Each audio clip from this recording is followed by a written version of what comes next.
pressure canning fish. My name is Marnie McCracken. I work as a farm production extension specialist for Manitoba Agriculture and Resource Development out of the Pas, Manitoba. This video will demonstrate the steps for pressure canning fish at home. You can follow the same basic steps and information for canning other low acid foods such as vegetables, meat and game, poultry, seafood, soup, stews, tomato-based vegetable sauces, and tomato meat sauces. These, as well as the fish we're processing, are all low acid foods and must be canned in a pressure canner. The supplies needed for canning fish include a stove-top pressure canner with a dial gauge or a weighted gauge as shown and an inner rack. You need your fish for canning, some optional sauce or salt perhaps for your fish. You need some canning jars that have been washed in hot soapy water, rinsed and checked for nicks or cracks. Some jar rings along with the lids in a small pot of hot water. Also, you will need a jar lifter for lifting the jars out of the hot pressure canner. A magnetic lid lifter is handy to have, although tongs or a kitchen fork or something like that will work as well.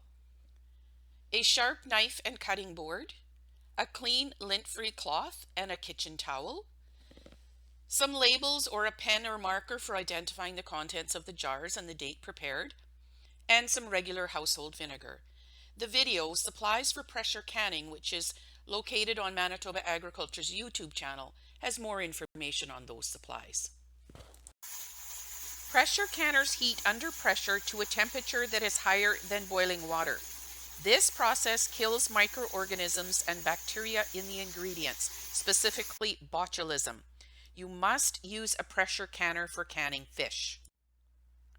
These are not pressure canners. Along with stovetop pressure canners, electric pressure cookers, as pictured below on the left, are excellent for pressure cooking a wide variety of foods. Just do not can in them. Water bath canners, as pictured on the right, are also not safe for canning low acid foods like fish, as they are for canning jams, jellies, pickles, and other high acid foods.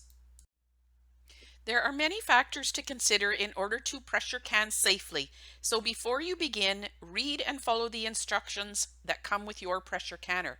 When I bought this pressure canner at a local store for my own personal use, it came with this small instruction manual.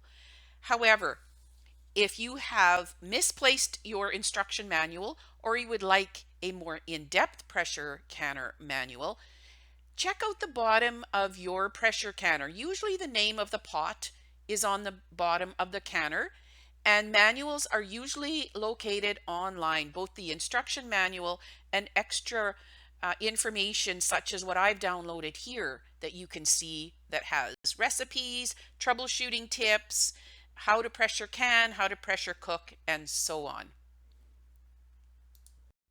Make sure that your pressure canner is in good working condition. Inspect the gasket. It should be soft, pliable, and free from defects such as rips or tears that might allow air to escape. The canner must be airtight when it's sealed. Check the safety plug to ensure that it is correctly seated, and hold the canner lid up to the light to be certain that the vent is not blocked. If it is blocked, clean it out with a toothpick. If you're using a dial gauge canner, have the dial checked annually for accuracy. You can use regular, gem, or wide mouth jars for canning fish. You can also can fish in half pint jars or quart sealers. When canning, always use jars and lids designed for home canning. Do not reuse grocery store jars that once held spaghetti sauce, mayonnaise, or other foods. The glass is usually not as thick, which makes them more likely to shatter or explode when heated. As well, the lids cannot be reused, so ensuring a good seal is unlikely, leading to potential food spoilage. If you're using different size jars in your canner, use the processing times and procedures in your manual for the largest size jar. In this video, we're going to be using pints and half pints and using the processing times and procedures for the pint jars as they're the largest. The graphic on the screen is a standard recommendation for pint-sized jars. However, procedures and processing times for quart-size sealers are different, so make sure you follow the specific instructions in your manual for the jar size you choose. Use two-piece lids and rings to seal the jars. The flat lid has a sealing compound. Keeping the lids in a pot of hot, but not boiling water helps soften that sealing compound. The ring holds the lid in place until the jar is sealed. Lids cannot be reused, and you must use new lids every time. The rings, however, as pictured on the right, can be reused if they are not bent or rusty. Use either fresh or frozen fish for pressure canning. Some people will freeze their fish, and then when they're catching again, they take the unused fish out of the freezer and can it. This is what I'm going to be doing in this video. We have fresh fish to go into the freezer, so I'm canning up this batch of previously frozen fish. This gives fish an effective storage period of up to 2 years. When using frozen fish, thaw it out first either in the fridge or in cold water. To help remove slime, like on jackfish, you can add vinegar to the water, up to 2 tablespoons per 4 cups of water. Remove the head, the tail, the fins, and the scales. It's not necessary to remove the skin, but if you don't like the skin, remove it. The fish that I'm canning today has had the bones removed because we prepared it that way for freezing, but it is not necessary as canning will soften the bones. However, I usually do remove the large rib bones when canning, as I just prefer my prepared fish without them. To prevent spoilage, keep thawed or fresh fish in the fridge until you're ready to pack it into jars. As well, whenever handling food or food products, wash your hands with hot soapy water. There are very few rules on the size of the fish pieces for the jars. Some folks cut the fish into jar-length fillets and some cut it into chunks. Keep it simple. Either way is fine. You can leave the skin on or take it off. You can pack the fish with the skin side out for a nicer appearance, or pack the skin side inward to make the jars easier to clean. Pack the fish solidly into the jars. Press the fish down to fill up as much airspace as possible and to remove any trapped air bubbles. Leave 1 inch of headspace between the fish and the top of the jar. The contents need room to bubble and cook. Overfilling jars can be one of the reasons that lids don't seal. When canning lean fish, you can add vegetable oil to each jar. The oil will add moisture to the fish. You may like to add some sauce to flavor your fish. If preparing a large batch of fish, it can be quicker to mix up a larger quantity of sauce and toss the fish in it. The other option is to add a bit of flavoring to the top of individual jars. You can add the sauce right onto the top of the jar, as is being demonstrated on the video. You can also add salt to the jar, about a half a teaspoon per pint. Seasoning salt or other spices as you like.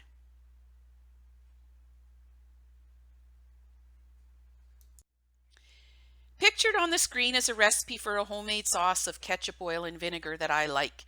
The flavor is best when the jars sit for 4 to 6 weeks after canning. Experiment and find your favorite flavor. You can also just leave the fish plain as well and add sauces or spices when you open up the jar and use the product. After packing the jar, clean the rim with a damp paper towel or damp, clean, lint-free cloth to remove any debris that may stop the lid from adhering to the top of the jar. Attach the jar lids and rings. Tighten the rings finger tight. The purpose of the ring is to hold the lid against the jar until it seals. Over-tightening the ring may cause the lid to buckle.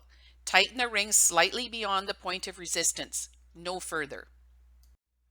To begin the canning process, center the empty canner on the heat source. If possible, use the burner that best matches the size of your pot. Put the rack in the bottom of the canner. The rack helps to prevent direct contact between the jars and the heat source, which can cause the jars to break or crack. Check your canner manual and add the recommended amount of water. My canner manual recommends 10 cups of water. The temperature of the water should be similar to the temperature of the fish in the jars. Add a couple capfuls of regular white vinegar to the water in the canner. This prevents water stains and mineral buildup from hard water on jars and on the inside of your canner. Place filled jars on the rack in the bottom of the canner. It's okay if the sides of the jars touch each other. If your canner is deep enough, jars may be stacked. After the first row is in, put another rack in, or if you don't have another rack, you can offset the jars by placing one in between two others. When your canner is filled, fasten the lid securely. Lids only fit one way. Most have an arrow showing where to match the lid to the handle. Be sure the lid locks completely. Leave the weight off the vent port or open the petcock. Heat the canner at the highest burner setting until steam flows from the petcock or vent port as pictured. Once there is a steady stream, allow the steam to escape for 10 minutes. After the pot has been steaming for 10 minutes, close the vent by shutting the petcock or by placing the weighted gauge on the vent. Make sure it's pushed all the way on. Use a hot pad to protect your hands. The pressure canner will pressurize during the next 3 to 5 minutes. When the pressure reaches the required pounds, or when the control jiggles vigorously, begin the timing process. Process pint jars or half pint jars for 100 minutes or 1 hour and 40 minutes. Set a timer or note the starting and ending times in writing just in case. There are different procedures and processing times for quart sealers. Check your pressure canner manual for instructions. As well, for locations where altitudes are greater than 1,000 feet above sea level, check your manual for correct pressure. The various controls will either rock or jiggle gently. This weight will release a soft hiss and periodically spin and release steam. Adjust your burner heat slowly and in small increments until you find that sweet spot. Monitor the canner frequently.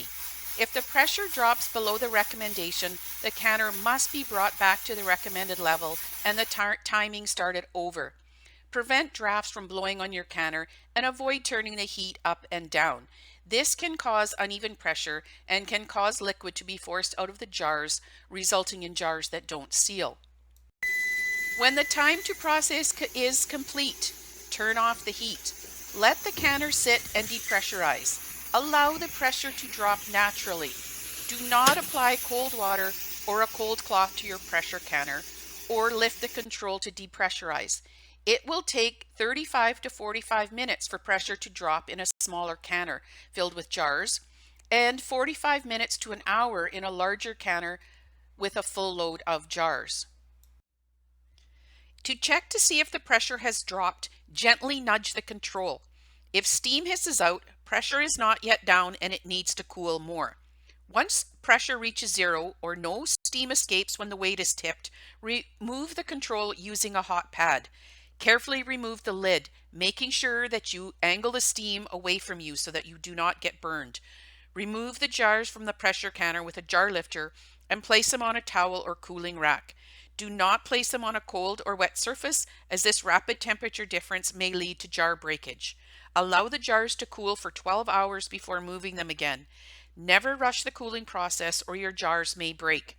Jars should be cooled in an area away from drafts because cold air blowing on hot jars may also cause breakage. Jars will seal as they cool. When the canning process is complete and your jars have cooled for 12 hours, check the seals by either tapping or pressing the center of the lid. The lids on sealed jars will be firm and inverted or sucked down onto the jar. If they didn't seal, the lid will spring up when pressed or tapped. If the lid did not seal, such as this one, you have 3 options. You can reprocess the unsealed jars within 24 hours using a fresh jar lid. Reprocessing does not affect the quality of the fish. You may also freeze the contents of the unsealed jars or refrigerate the jars and use the product within 3 to 4 days. The rings may be removed from the jars when the cooling process is complete and you've checked the seal. Label your jars with the contents and the date. Store your canned goods in a cool, dark place, and for best quality, use canned fish within 1 year. If you're looking for more information specific to gardening and food preservation in northern Manitoba, check out the Government of Manitoba webpage. Under Indigenous and Northern Relations, you will find a number of resources specific to northern communities under the Northern Healthy Foods Initiative. You can also check out Manitoba Agriculture's YouTube channel. We have a Northern Gardening playlist on that YouTube channel where we're adding videos and resources regularly. So check those out.